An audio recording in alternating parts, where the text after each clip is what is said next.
Shalom, selamat pagi Bapak Ibu, Saudara-saudari yang dikasihi Tuhan dimanapun Anda berada. Senang sekali kita boleh dengar-dengaran firman Tuhan.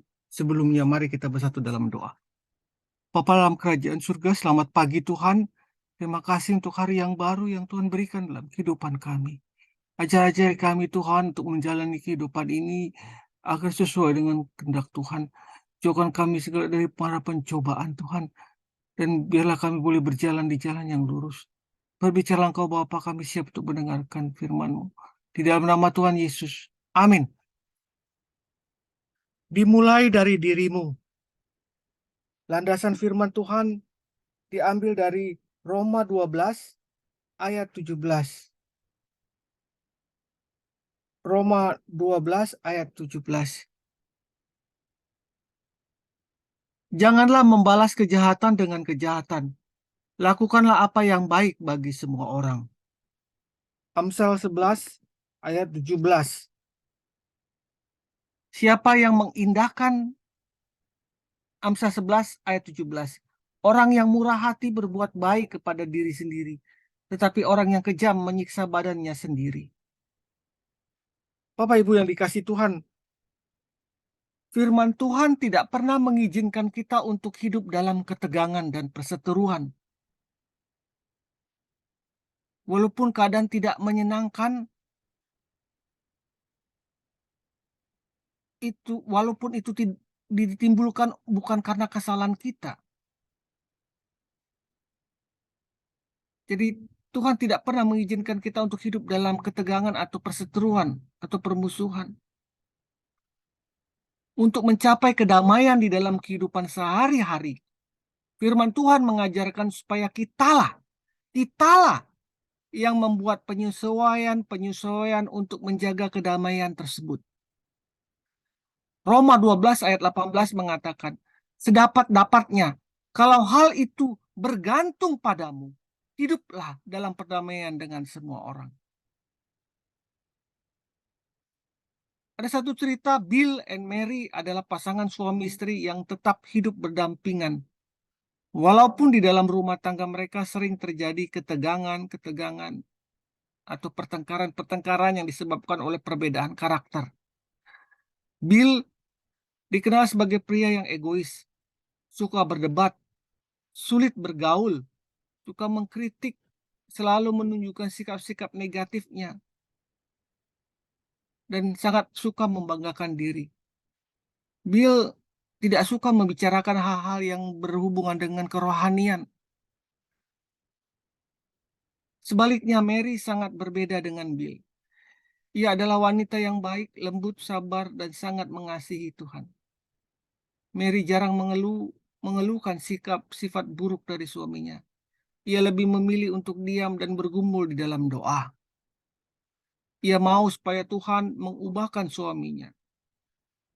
Suatu kali, Mary berkata demikian kepada Tuhan di dalam doanya.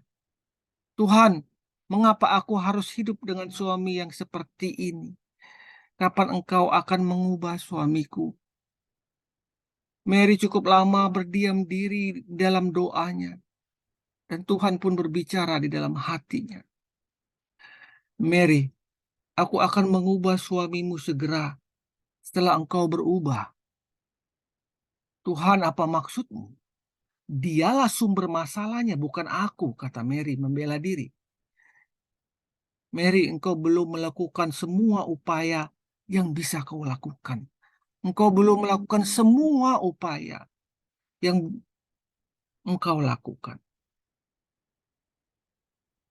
Karena engkau sering bersikap masih masa bodoh terhadap masalah yang engkau alami.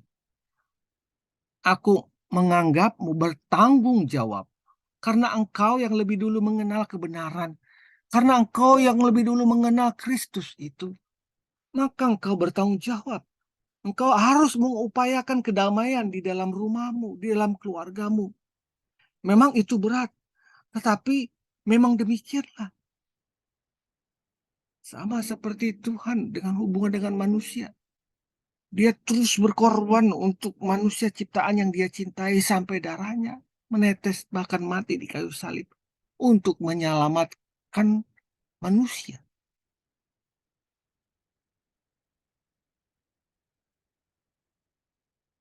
Aku menganggap engkau bertanggung jawab karena engkau lebih dahulu mengetahui kebenaran.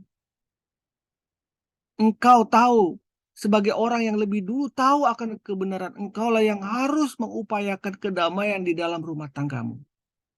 Jika engkau melakukan bagianmu, maka aku, kata Tuhan, akan mengubah Bill. Itulah jawaban Tuhan yang diberikan kepada Mary. Mary pun mulai merespon kata-kata Tuhan itu dengan tindakan nyata. Ia menjaga kedamaian di dalam rumah tangganya. Setelah hari itu, Mary lebih banyak melayani Bill, berdoa dan mencoba memenuhi kebutuhan Bill sebagai seorang pria, yaitu kebutuhan akan rasa hormat dan dikagumi. Apa yang terjadi? Dalam kurun waktu 1 tahun, Bill menunjukkan banyak perubahan menuju ke arah yang lebih baik. Bapak Ibu yang dikasihi Tuhan, saya tidak tahu apa masalahmu dalam rumah tanggamu. Tetapi kita tentunya semua masing-masing mempunyai problem dalam rumah tangga kita. Entah itu masalah di suami, entah itu masalah di istri. Tapi ingatlah, kalau kita menginginkan kedamaian, maka kita harus menebarkan harum perdamaian kepada semua orang, kepada rumah tangga kita. Jika kita ingin hidup di dalam lingkungan yang saling menghargai, bangunlah rasa hormat kepada setiap orang. Biarkan orang tahu bahwa kita menghargai dan mengaguminya dengan tulus. Sikap ini akan membangun suasana saling menghargai, baik juga di dalam rumah tangga. Keadaan akan semakin baik manakala kita yang terlebih dahulu berubah, karena kita memang sudah mengenal kebenaran itu. Mari kita berdoa. Bapa, aku mau hidup menjadi berkat dan menjadi pembawa damai dimanapun aku berada, terlebih di dalam rumah tanggaku. Berilah aku kemampuan untuk menjadi terang-Mu. Dalam nama Tuhan Yesus aku berdoa. Amin.